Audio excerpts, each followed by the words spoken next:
Assalamu alaikum everyone, this is Raja Harun from CEO Club Pakistan, and today I have been privileged to not only sit but also take inspiration and ask certain questions from a very exclusive personality of our country, Ms. Maheen Rahman, the current CEO of Infra Zamin Pakistan. She not only has 20 years of experience in investment banking, research and asset management, but has also been featured in Fortune's 40s under 40s women. And not only is this an honor for Pakistan, moving forward, let's move towards her. Assalamu alaikum, ma'am. Wa alaikum salam. Would you like to share with our professional achievements towards where you are today? Sure. So I started my career back in 2000. And I started out in Singapore, and I was in investment banking, and I was just fresh out of my master's degree, so I did that from the UK. And then in Singapore I worked about 3-4 years, and then after that I came back to Pakistan and again carried on in the finance field. I think the difference I found in working internationally and working in Pakistan is that in Pakistan the scope is very wide as to what you can achieve here. Sure. Internationally, things are very structured, markets are very developed, and you are expected to perform a certain role, certain tasks, certain responsibilities, and things move forward in a very structured way. In Pakistan, when I came back, it was 2007 when I started working here again, and I switched my field completely from investment banking to equity research. And what I found is that the ability to make a difference and the ability to bring forward your own ideas and to inculcate change both within a department and within an organization is very high, or at least at that time was very high. And I think that's what persuaded me to keep working here. And I think the transition or the journey that it's been since then, 2007, it's been almost 15 years since that time, and I can only say that the opportunities that were presented before me, I grabbed them and I tried to deliver as best as I could.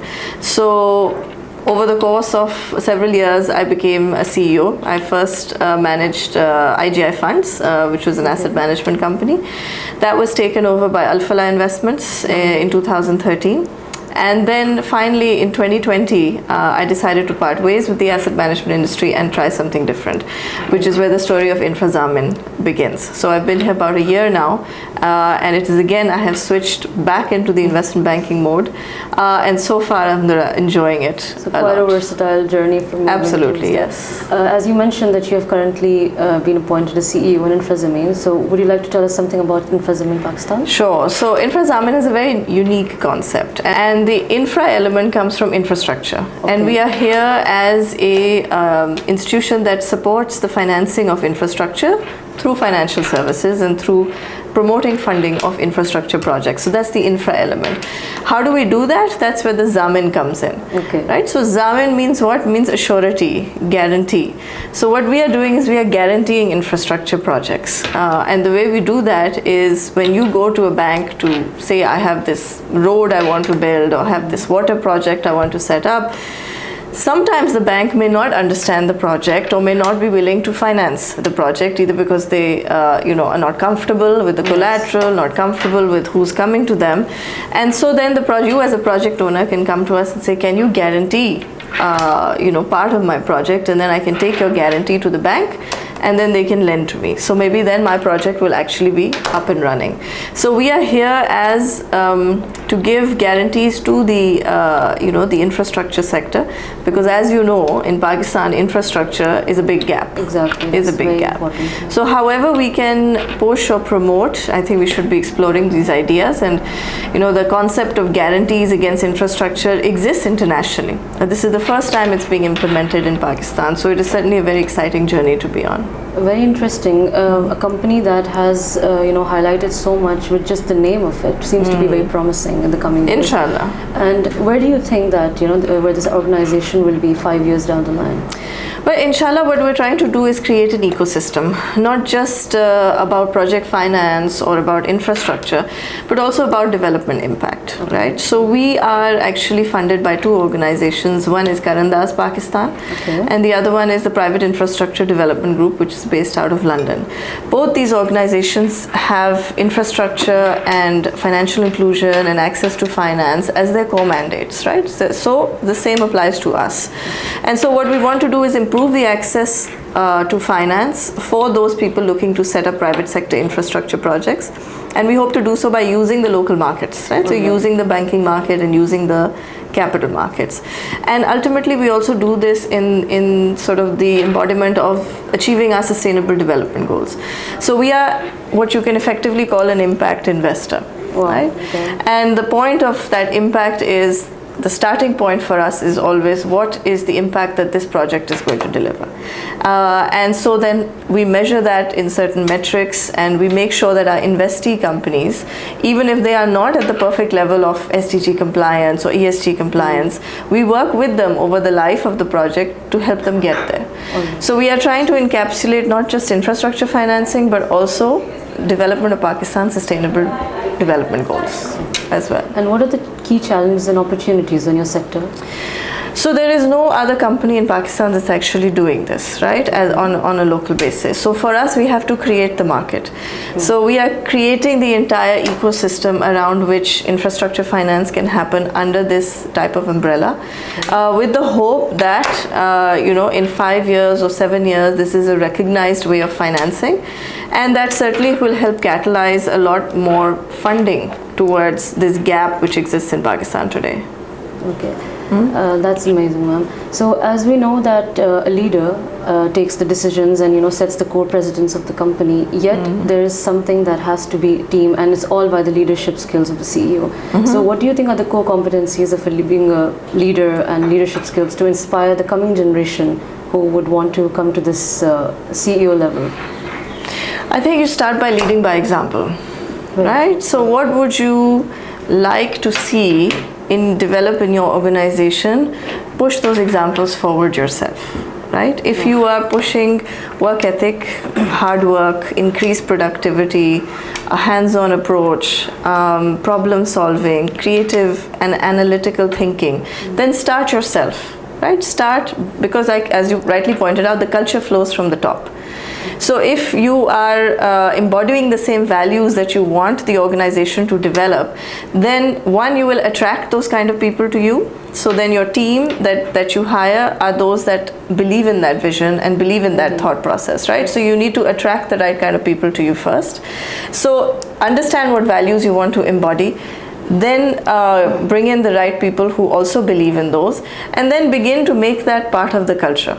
So these are not things that I think you can write down as SOPs or this is where we want. You can have broad vision and mission statements. I think those are very important in setting a direction, but the actual culture is created from the top, and whatever positive attributes you want and whatever behaviors you want to discourage, you must start that from the top, right? And then that begins to filter down into the rest of the team, and it becomes an ethos and a way of working. Very true. Okay. Ma'am, even though we are a progressive country, alhamdulillah, there are certain things that we still need to break the norms, and our society still struggles with women going towards a very leading position in the companies as CEO or COO. So unfortunately they are limited in Pakistan. So what is your take in women empowerment, and what would you like to give a message to the society regarding the inspiring women to come forward and to break the norms? So I think it's a two-way street. I don't think it's just one way that we must create or break barriers for women. I think women must also take steps forward, and so first of all, what is it that you need to have more women in the workforce? The women have to want to be in the workforce, right? Otherwise, you can create all sorts of nice environments for them to work in. If they're not interested and they don't want to be part of the workforce, then those nice environments may not necessarily work. So it's a two-way street. So first of all, certainly the environment must be there, but I think developing in our young women, and that starts at the primary age, developing in our girls and our college-going women, young women, that an education and a career go hand in hand. I think we see too many women who graduate sometimes even from medical schools, sometimes from very good universities, and they choose not to pursue their career, or they choose not to work further. Yes. And I think as a choice, that's fine, that's wonderful, but I think the importance of financial independence in this day and age cannot be underestimated. It's very important. It's very important, and not just, I would say, for the sake of financial independence, but I think also we understand and we look at Pakistan as a whole, right? As a whole, in terms of where our economic output is. We cannot have half the population not involved in some aspect or the other in the formal space. I think that's a very right? good view too. So by economic necessity, if we want to push our GDP growth to 6, 7, 8, 9, 10%, which is where ideally we should be given our population size, we can't just rely on a subsect of working male population of the employment age to do that for us. I think the women will also have to be part of that solution. Indeed. Right? So for that, on a certain side, I think the women also have to understand the importance of being financially independent, of pursuing careers or working in areas, wherever they may be. It can be entrepreneurship, it can be the banking sector, it can be the corporate sector, it can be the healthcare sector, wherever that is, of finding ways to pursue that. And I think many times women get discouraged by having to match family with work-life balance. But I think now, and this is something that perhaps COVID has made us realize, is that it's very easy now to manage work from home as well as being in a work environment, right? So I think the old norms are slowly going away, and I think with the way digital has spread throughout the entire world, this is the biggest equalizer as far as women are concerned, and this represents the biggest opportunity for them to step forward and say, well, what do I want to do with these kind of opportunities that are now in front of me? And I think it's a two-way process. Yes, and automatically I think workplaces will adapt, because the reality is that in Pakistan you need good quality labor, you need good quality workforce, you need good productive employees, and anywhere you go, what I have learned is productivity is valued tremendously. High quality HR is valued tremendously and commands that premium in the market as well. Amazing, ma'am. So as you mentioned, work-life balance, and you being in this CEO position, having a family, mashallah, how do you manage your work life? I think you have to make sure that you set your boundaries on time really effectively. So I think you have to prioritize what you manage to accomplish in a day, and you have to realize after a certain time you need to switch off, and you need to switch the phone off, and you need to not open the laptop. Sometimes we forget the balance. Sometimes you forget the balance. So I think it's really important to remember to do that on a daily basis, not just as a woman, but I think for all, even for men. It's important to know, okay, where does the office end, where does the home start, and take that downtime for themselves as well. This is what I love about even France, like, you know, how they say that on Saturday and Sundays we do not even look at and talk about work. Yeah, that's true. That's true. Ma'am, because you manage so many things, mashallah, and especially regarding your work, stress is like something that we can't avoid in our life or in our workplace. So how do you manage your anger and stress level? So I think I try to keep my weekends to myself, right? So weekends I try not to engage in work, right? So weekends are for the family, weekends are for spending time with your friends, your children, your family, and that helps, you know, to break that whole routine of the week, etc. So that's one way I try. The other way is, I think, daily exercise. You must have some kind of schedule where you try and, you know, build in a workout or try and keep fit. I mean, I think exercise is a great stress buster. Detoxes the mind. Bilkul. So the more you can do of that and find time for that, the better. And what do you think is the idea of success?